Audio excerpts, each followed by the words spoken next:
नमस्कार, आप देख रहे हैं एमटीवी राजस्थान न्यूज़ और मैं हूं आपके साथ शीतल जादौन। आज हम बात करने वाले हैं एक सामाजिक मुद्दे के बारे में। पहले लोग टीवी ऑन करते थे और फिर खबर देखते थे, लेकिन आजकल लोग मोबाइल ऑन करते हैं और ब्रेकिंग न्यूज़ देखते हैं। पहले घर में एक टीवी होता था और उसी से सब लोग न्यूज़ देखते थे, लेकिन आज हर इंडिविजुअल इंसान के पास अपना फ़ोन है और वह सारी खबरें बुलेटिन तुरंत अपने फ़ोन में मिल जाती है उसको। हम आज चर्चा करने वाले हैं इस बारे में कि क्या सोशल मीडिया, मोबाइल फ़ोन आजकल न्यूज़ चैनल से ज़्यादा इम्पैक्टफुल है? क्या जनता अब एंकर से ज़्यादा इन्फ्लुएंसर्स पर ट्रस्ट करती है? तो आइए जानते हैं हम हमारे कलीग से, क्या मोबाइल अब ज़रूरत से ज़्यादा आदत बन चुका है?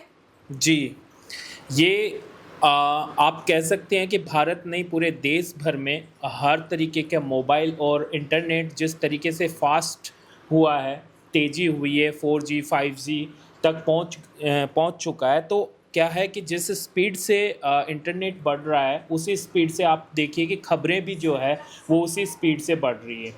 नए नए न्यूज़ चैनल्स यूट्यूब के माध्यम से या फिर फेसबुक के माध्यम से जो भी माध्यम बनता है, उनसे नई जो न्यूज़ है वो आपको तुरंत मिल जाती है। ब्रेकिंग न्यूज़ जो पहले बहुत टाइम लगता था लोगों को, अभी उतना टाइम नहीं लगता है आपको। न्यूज़ जो है, हाँ, गलत न्यूज़ या फिर फेक न्यूज़ भी इसके माध्यम से बहुत अच्छे से फैल जाती है। तो क्या हम ये कह सकते हैं कि जितना ये बेनिफिशियल है हमारे लिए, कहीं न कहीं उतना ही इसका नेगेटिव पॉइंट ऑफ व्यू भी है, या फिर हम कह सकते हैं कि यह कहीं न कहीं एक कहते हैं ना, बेनिफिट के साथ-साथ इसका कहीं न कहीं नेगेटिव नेगेटिव इम्पैक्ट भी है लोगों पर, कि पहले ग्राउंड ज़ीरो से रिपोर्टिंग होती थी और जो रिपोर्टिंग हमारे पास होकर आती थी टीवी पर जब हम न्यूज़ देखते थे, तो वो कहीं न कहीं हर शत प्रतिशत सटीक होती थी, है ना?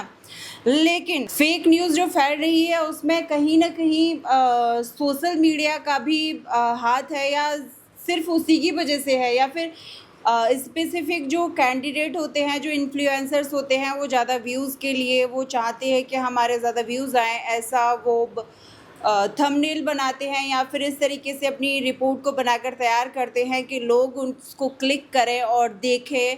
तो कौन ज़िम्मेदार है इसका? कोई स्पेसिफ़िक प्लेटफ़ॉर्म या फिर इन्फ्लुएंसर्स? देखिए, आपकी जितनी बातें हैं ना, उनमें से बहुत सारी बातों पे आपने कवर कर लिया है ऑलरेडी। ये बहुत सारी चीज़ें जो आपने बोली है खुद से, आप देखिए, सोचिए, खुद से आप बात कीजिए।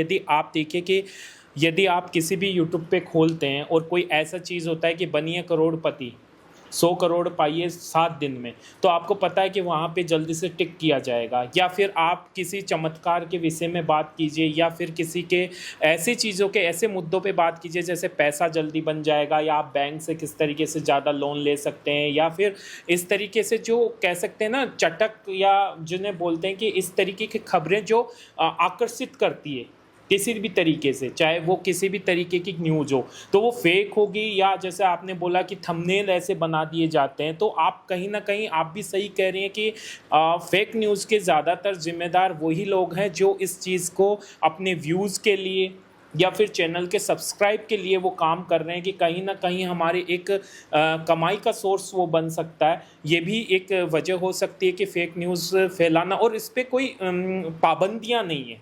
सरकार की तरफ से कोई पाबंदियाँ नहीं है। तो ये हो सकता है क्योंकि ये पूरे भारत के बाहर के ऐप वगैरह हैं, पूरे भारत के बाहर के हैं, भारत के अंदर के नहीं हैं। तो इनमें क्या होता है कि ज़्यादातर आपको फेक न्यूज़ जल्दी पहुंच जाएगी लोगों तक। तो क्या हम कह सकते हैं कि क्या जो टीवी न्यूज़ चैनल्स हैं, कहीं न कहीं उनकी पकड़ कम हो गई है, कि लोग ऐसे इन्फ्लुएंसर्स पर ट्रस्ट कर रहे हैं और उनको देख रहे हैं, या फिर सब शेयर कर रहे हैं लोगों को कि मैंने देखा अभी कुछ ऐसा बड़ा हादसा हुआ है जो कि मेरे को नहीं पता सच था, लेकिन मैंने वो फटाफट से शेयर कर दिया। तो क्या हमें नहीं लगता है कि हमें शेयर करने से पहले कहीं किसी ऐसे न्यूज़ प्लेटफॉर्म पर जाना चाहिए और उसको देखना वेरीफाई चाहिए कि करना वो चाहिए, सच है या नहीं है? वेरीफाई करना हाँ चाहिए। जी।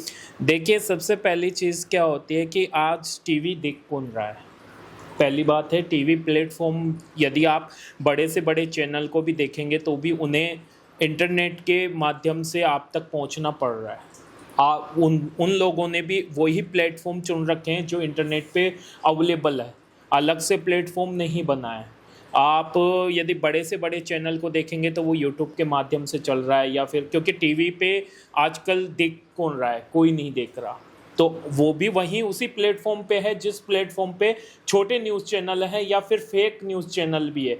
आप फेक न्यूज़ चैनल की बात करेंगे, बहुत सारे ऐसे चैनल भी है जो कि बहुत सारी ऐसी चीज़ें भी बता रहे हैं जो कि वाकई में नहीं है। बहुत ऐसे गेम आपने देखा होगा कि बहुत सारे साइबर क्राइम जो हो रहे हैं वो भी इसी के थ्रू हो रहे हैं। गेम्स है, लालच दिया जा रहा है हर तरीके से, और उस लालच में लोग फंस भी रहे हैं। तो ज़्यादातर जो भी चैनल चल रहे हैं, या आप बड़ी न्यूज़ वाले देख लीजिए, छोटी न्यूज़ वाली, तो क्या होता है कि लोग बस एक न्यूज़ जो फटाफट उन्हें मिली, किसी भी माध्यम से मिली, चाहे फेसबुक हो, ट्विटर हो, चाहे x account, Twitter x account हो गया है, और चाहे आप यूट्यूब के माध्यम से हो, कैसे भी मिली हो, इंस्टा से मिली हो, उन्हें कैसे भी मिली हो, तो वो उसे वेरीफाई नहीं करेंगे। ज़्यादातर आपने देखा होगा अभी अपने चुनावों का जो माहौल होता है, चुनाव के माहौल में आप देखते हैं कि बहुत सारी फेक न्यूज़ ऐसी आती है, पुरानी किसी वीडियो को ले बयान हो गए, वायरल हो जाते हैं, या फिर वो हो जाते हैं। ये सारे इंटरनेट के थ्रू ही हो रहे हैं, और आप देखिए दंगा भी बहुत जल्दी भड़का जाता है। और हाँ, एक चीज़ ये भी है कि इसके माध्यम से आप देखें कि बहुत बार सरकार को बहुत फ़ायदे भी होते हैं। जैसे कि मान के चलिए कहीं फेक न्यूज़ फैल रही है तो उस पर सरकार यदि उन पे देख लिया तो उस न्यूज़ को हटा देती है। या बहुत बार पहले के ज़माने में क्या होता था कि यदि कोई ऐसी चीज़ हो जाती थी तो उसे कंट्रोल करने के लिए बहुत टाइम लगता था। मगर इंटरनेट का ये भी एक आप देखिए कि ये भी प्लस पॉइंट है कि बेनिफिट है। ऐसा नहीं है कि सब कुछ ही इस तरीके का, बेनिफिट भी आप देखिए, बेनिफिट भी है उसमें। एक आजकल के पेरेंट्स के सामने भी एक दिक्कत बनी हुई है कि ये जो कह सकते हैं, ये जो सोशल मीडिया का एडिक्शन है या फिर रील्स है, आजकल पेरेंट्स के सामने अपने बच्चों को बचाना ना इस लत से बहुत बहुत मुश्किल हो गया है। कहीं न कहीं कह सकते हैं कि बच्चे जो हैं छोटी उम्र में ही फ़ोन के आदी हो गए। देखिए वो रील्स दिखेंगे, घंटों स्क्रॉल करते रहते हैं, या फिर जो टीनेज में बच्चे होते हैं वो कई बार ऐसे गेम्स के एडिक्ट हो जाते हैं जो उनके लिए बहुत ज़्यादा हार्मफुल होता है। देखिए आजकल क्या है कि वायरल होना सबसे बड़ी बात हो गई है। पहली चीज़ तो हम आपको देखें कि हम यदि बड़े बच्चों की बात करें जो कि 10 साल या 12 साल से ऊपर के हैं और 20-25 साल तक के हैं, चाहे वो लड़के हो चाहे लड़कियां हो, वो यदि माँ बाप का कंट्रोल नहीं है तो आप देखिए कि बहुत ज़्यादा वो वायरल होने के लिए, चाहे उन्हें कपड़े उतारने पड़े, चाहे उन्हें गाली गलौज का सहारा लेना पड़े, मगर वो वायरल होने के लिए ये सब कुछ करेंगे।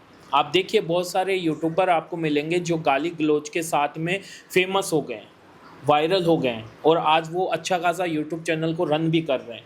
मगर ऐसा कोई माध्यम नहीं है कि उन पे रोक लगाई जा सके या और कुछ कर सके। और वहीं पे बच्चों की बात करें तो बहुत सारे ऐसे गेम हैं जो फ्री ऑफ कॉस्ट खिलाए जा रहे हैं। ऐसे बहुत सारे गेम भी इंटरनेट के माध्यम से आए हैं जिनसे छोटे बच्चों की मृत्यु भी हुई है, जिन्होंने खेलते खेलते उन्हें ऐसे टास्क दिए गए हैं जिससे मौतें हुई है।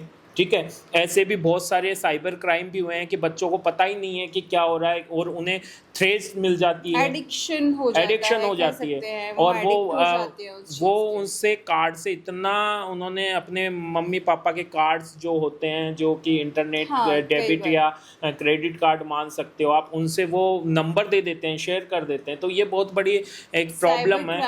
क्राइम भी हो जाता है, बिल्कुल साइबर क्राइम भी हो जाता है, और बच्चों को नहीं पता रहता, प्राइवेसी नहीं है। अभी एक देखिए कि आप अभी कहीं भी प्राइवेसी नहीं है। ब्लॉग्स आपने सुना होगा, ब्लॉग बनाते हैं लोग आपस में। ब्लॉग से आप देखिए सुबह से लेके शाम तक वो क्या कर रहा है वो सब कुछ मालूम है लोगों को। एक लड़की की प्राइवेसी होती थी, आज वो सब कुछ ख़त्म है।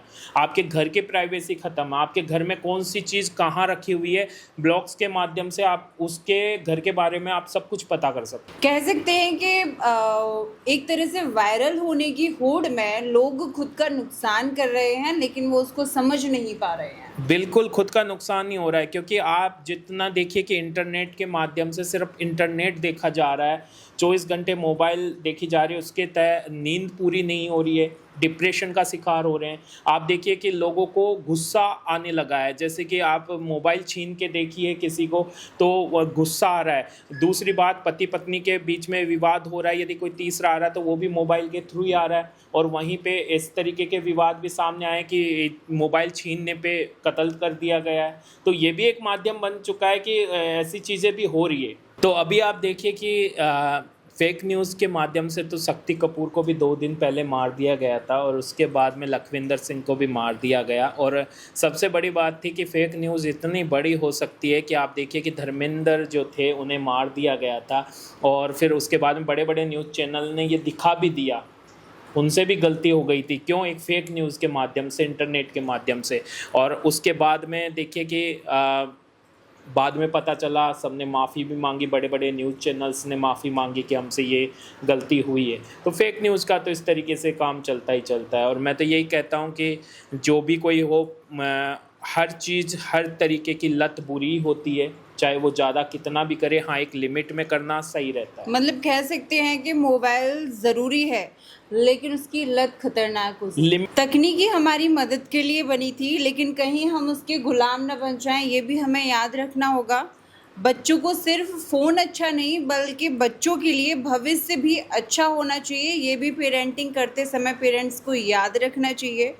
स्क्रीन का समय कम और अपनों के साथ समय ज़्यादा बिताएं। मोबाइल इस्तेमाल कीजिए लेकिन इतना भी नहीं कि कहीं बच्चों का बचपन पीछे छूट जाए।